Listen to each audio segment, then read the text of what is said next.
Kasama pa rin natin ang Akbayan Representative Kong Attorney Chel Jokno.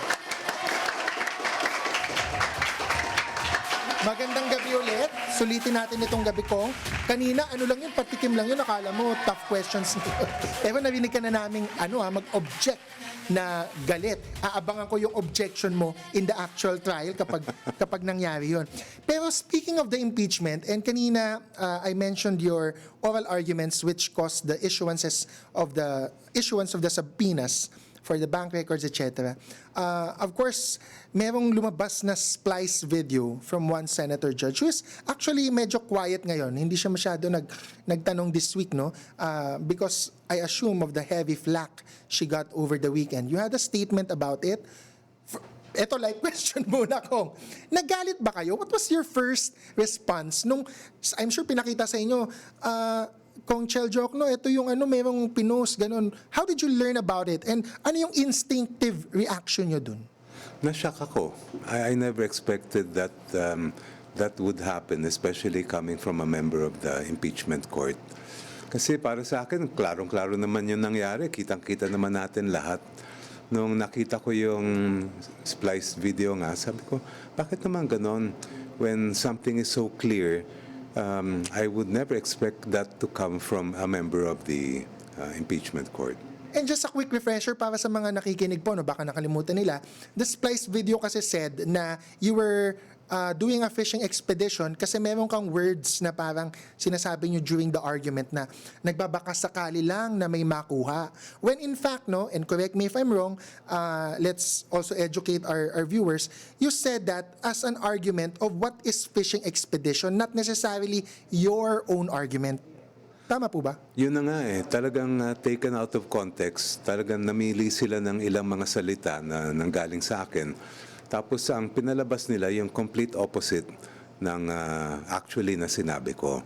It was very clear kasi sabi kong ganon, nagkakaroon ng fishing expedition kung ikaw ay halimbawa kumuha ng sabina na nagbabakasakali ka lang na baka may makuha. Explaining the definition of fishing expedition. Tapos ang sinunod ko agad yon, sabi ko dito sa kasong ito, hindi kami nag-fishing dahil alam naman namin yung hinihingi namin at dapat makuha. And meron na kayong initial na basis na mga nakita. At yung basis ay yung nangyari nung Committee on Justice hearings, lalong-lalo na yung mga present ng Anti-Money Laundering Council. Napansin mo ba kung na yung splice video na yun, may watermark? I'm not sure kung napansin mo. Ako kasi syempre napapansin ko yan lahat.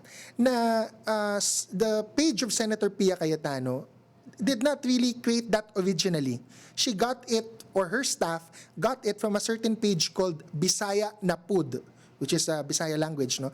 Na naglagay sila ng watermark, meaning to make it known na kanila yung video. Kasi yung watermark na nilagay nila, yun din yung profile picture doon sa page ng Bisaya Napud.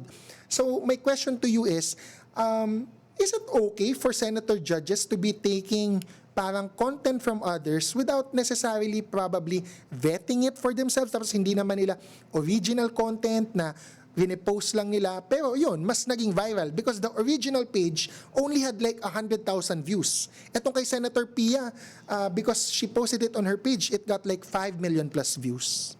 Dapat talaga maingat ang mga senator judge kasi nanumpa sila that they will be impartial and objective. At hindi lang yon, mismo nasa Senate rules na kailangan politically neutral ang lahat ng judge, wala silang kikilingan.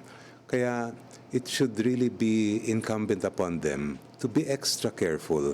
Kaya ako na-shock kasi I never expected na mangyayari yon. Nagkita na po ba kayo, nagkasalubong na po ba kayo sa hallway or nakapag-usap na po ba kayo ni Senator Pia Cayetano in the last 3 days or... No. Hindi pa. Kahit nagkasulubong, nagkita ang mata. Hindi pa. Okay. But still going back, hindi ko mabitawan to because the Supreme Court dismissed 2 petitions questioning the legality of the House proceedings na on the basis na may minute trial and may fishing expedition. So hindi na issue kung let's just say let's just say fishing expedition ang ginagawa ng prosecution team. Hindi na siya issue or tama ba? Kasi dinismiss na ng Supreme Court Tama yun, Jess. At sa tingin namin, vindication talaga yung lumabas na rulings ng court. Dahil matagal na namin din sinasabi sa impeachment court, hindi naman kayo appeal court ng House of Representatives. Kasi paulit-ulit din nire-raise ng defense na kasi daw marami daw depekto nung nasa House yung impeachment case. When actually, we followed everything, the process by the book. And now, they have no more cause for complaint kasi yung mga final nila sa Supreme Court ay dinismiss na. It means the Supreme Court did not believe their arguments. And in fact, no, grabe yung God's timing. Sa pansin ko lang, no, the timing of the universe, na nung nag-argue si Attorney Christine Ferrer, one of her arguments is na may mini trial nga or fishing expedition. That's why she was opposing a certain motion from the prosecution last Wednesday, if I'm not mistaken, no? On the same day, like an hour or 2 hours later, lumabas yung balita that the Supreme Court dismissed the petitions. What do you make of it? So talagang walang basis yung should the defense still continue raising the ideas of mini trial and fishing expedition in the Senate? Palagay ko, gasgas na yan at wala na rin pupuntahan yon in my opinion. Okay. Now let's go to the confidential funds, which is the meat of this week, no? It seems like ang pinaka-debate this week is whether or not the Vice President misused, if not pocketed, the confidential funds, and whether or not meron daw bang legal presumption na pinakit niya ito, na because a certain demand was given and there was failure to liquidate on the part of the Vice President, meron ng presumption. So, ano po ba yung katotohanan dito? Because some senator judges are saying, Sara Duterte is not the accountable officer or hindi siya yung liable dito kasi may special disbursing officer daw na sila yung nakapangalan sa cheque, sila yung nakakuha ng pera, hindi daw si VP. Kahit na meron special disbursing officer bilang head of office or head of agency, siyempre may pananagutan din ang Vice President. And you have to remember that she signed several of the documents concerning the confidential funds, including yung mga certification about how it was used. So, hindi niya man yan pwede sabihin na lahat yon ay kasalanan lang ng special disbursing officer dahil siya mismo ay may pirma sa ibang mga dokumento. In fact, para sa akin, di ba, alam niyo na yung saying, the buck stops here. And as the head of office, especially the second highest office, the Vice President's office, dapat siya ang magpaliwanag. Siya ang sumalo kung ano ba talaga yung nangyari because she is ultimately the one who is responsible for that office. In a sense, parang command responsibility. Kasi ngayon, ang daming sinisisi si Pangulo, siya daw ang head of agency, so the buck stops with him. So the same argument should apply to the Vice President. I believe it should apply to every high government official. To every head of agency. Yes. Lalo na governor, mayor, may mga confidential funds din yan. If we follow the logic of the defense or some senator judges, it means yung mga mayor, congressmen, mga mayor or governor, they can say, ay hindi, iba yung SDO ko eh. Tsaka para sa akin, yung sabi ng iba, di ba, confidential funds, wala naman yan eh. Normal naman yan at hindi naman kailangan i-liquidate. Actually, mali yun. Mas lalo ka pa nga dapat maingat pagka confidential funds ang pinag-uusapan. Dahil iba yung palihim daw yun eh, di ba? So the more you must be able to account for that to the people. And tama po ba, yung 1992 na circular about how to account for confidential funds, medyo mas absolute pa nun na confidential, yung 1992. It changed sa 2015 joint circular. Tama ba na isa sa dahilan bakit nagkaroon ng joint circular 2015, binago, nagkaroon ng latest version, is because may mga abusong nakita since 1992?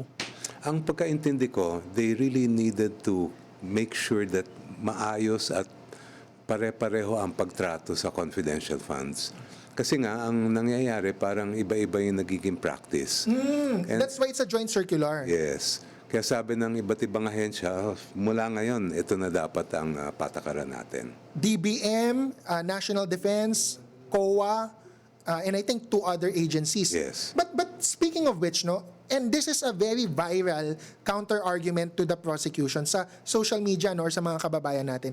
Ang isang senator judge kasi sinabi, may word, or dalawa yatang senator judge, may word daw na words na or.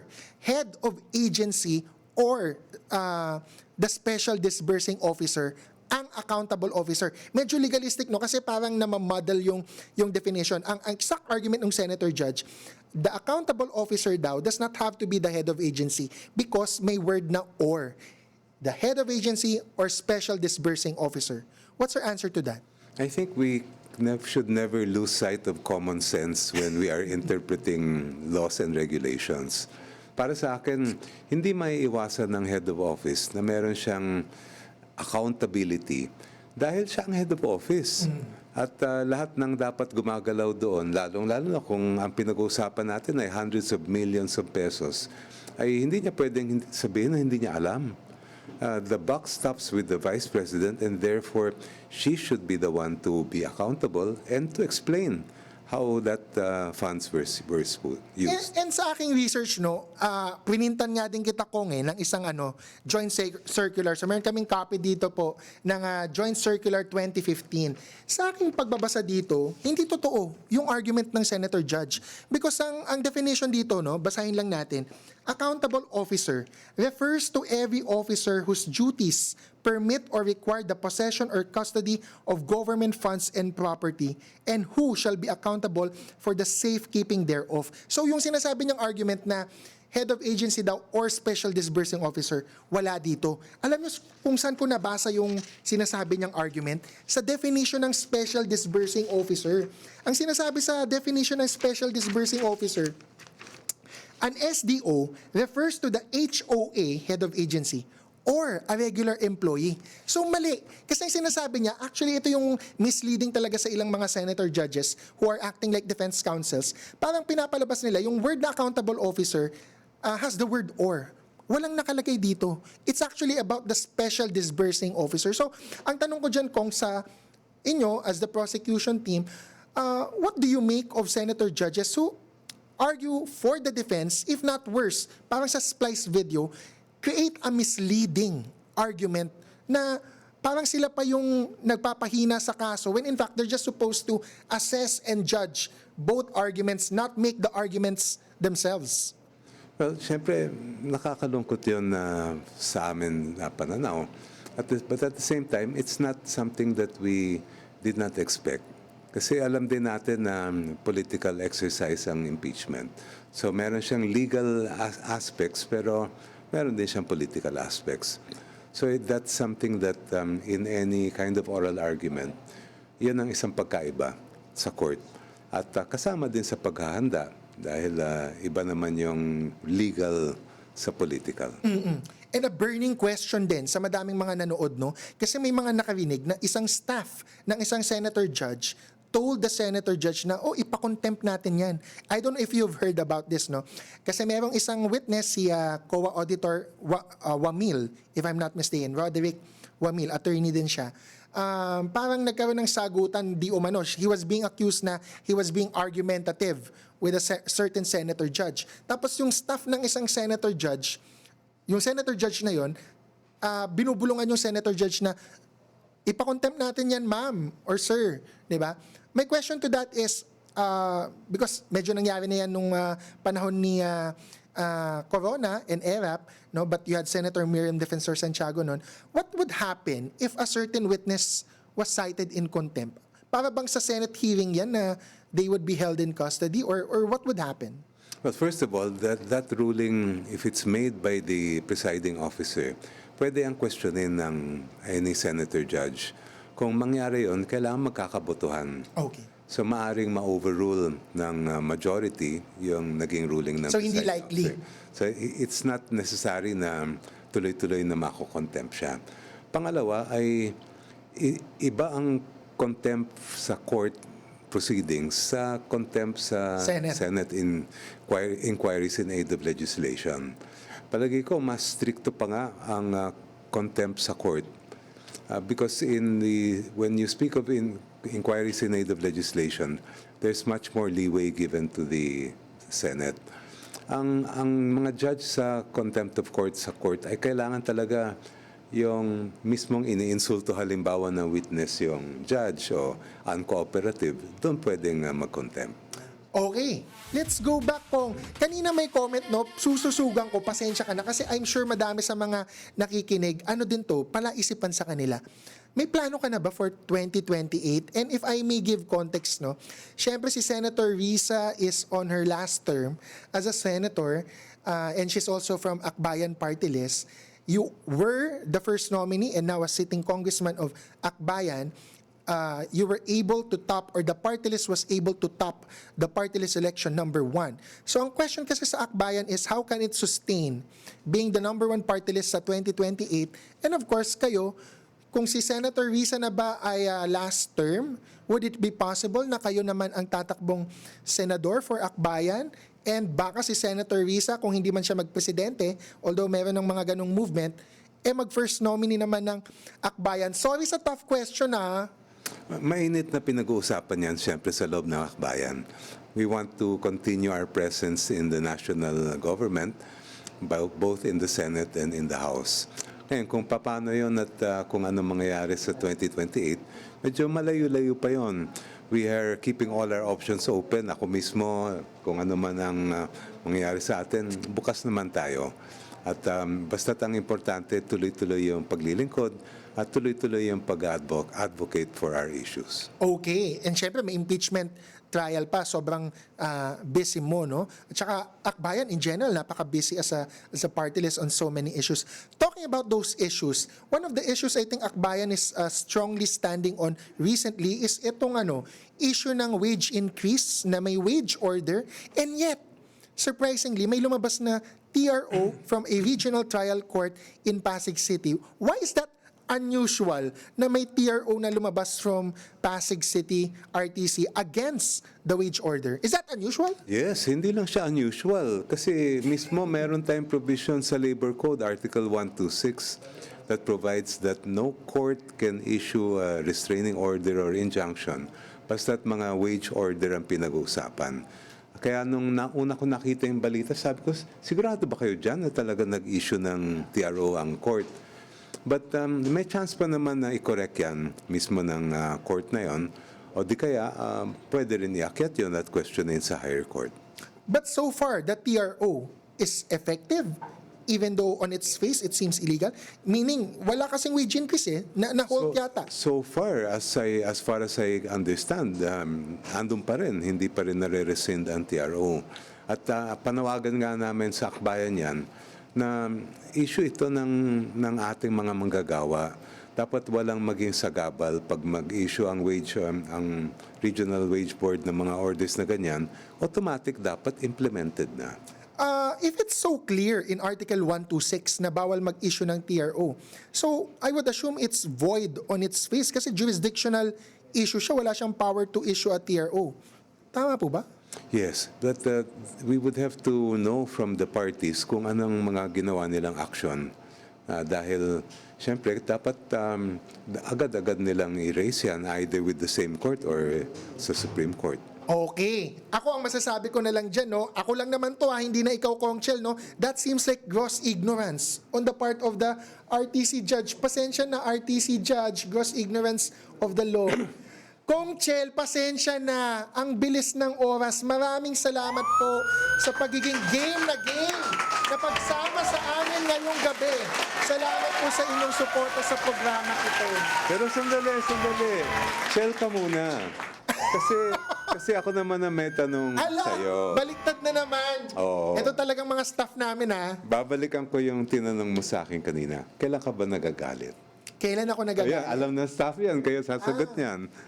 Kapag may flying ipis. As in, nagagalit ako kasi talagang yung gulat ko, tapos dadaan sa akin, my God! Pero takot din galit, takot. Talagang tatakbo ko nun. Pero kukuha ko ng spray. Tsaka ng Crocs. Pampatay. O yan, may nalaman na kayo na bago tungkol kayo. Naku, huwag niyo akong tataniman ng ipis Ano